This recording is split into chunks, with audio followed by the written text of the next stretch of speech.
heart disease. So in reality, what people may have thought might have been due to an accident was in fact due to this gentleman's underlying heart disease.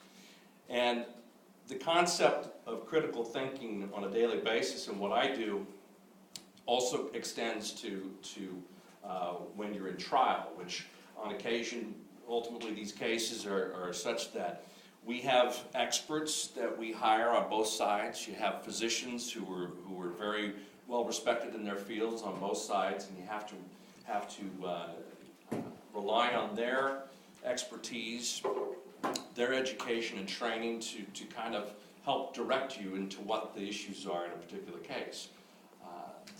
It's kind of interesting because I don't deal with just this, every case is not the same. There's a variety of different complaints from people, a bad baby case to a fractured thumb to someone who, we had a gentleman who we took this case to trial where he was a crab stealer.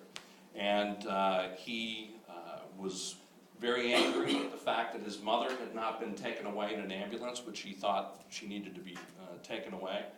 So he expressed his anger by punching a wall. And this is a guy who ends up making his living using his hands as a crab stealer. He punched a wall and he hit a stud in the wall, fractured all the bones in his hand immediately.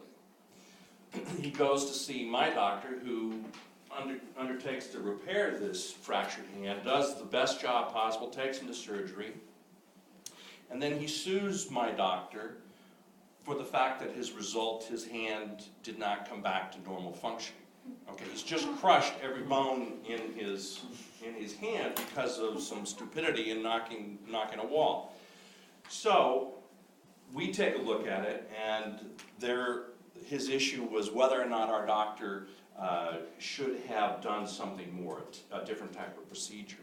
And what we were able to find out, and through going through the medical records, going through his course of treatment, what we found was that this gentleman had actually, after he had surgery, despite being told by his physician not to take off the bandage, he had it in a cast after the surgery, had it entirely wrapped in a cast. He decided to take the cast off himself. And when he showed up at his next appointment, he shows up without a cast. The doctor obviously was very upset, has to recast him, but there was a period of almost a week that he had gone by without a cast on his hand, because it interfered with his daily routine, is the reason why he did that. So, as a result, he was also supposed to do physical therapy, which they tell you, instruct you, this is the one way you're going to try to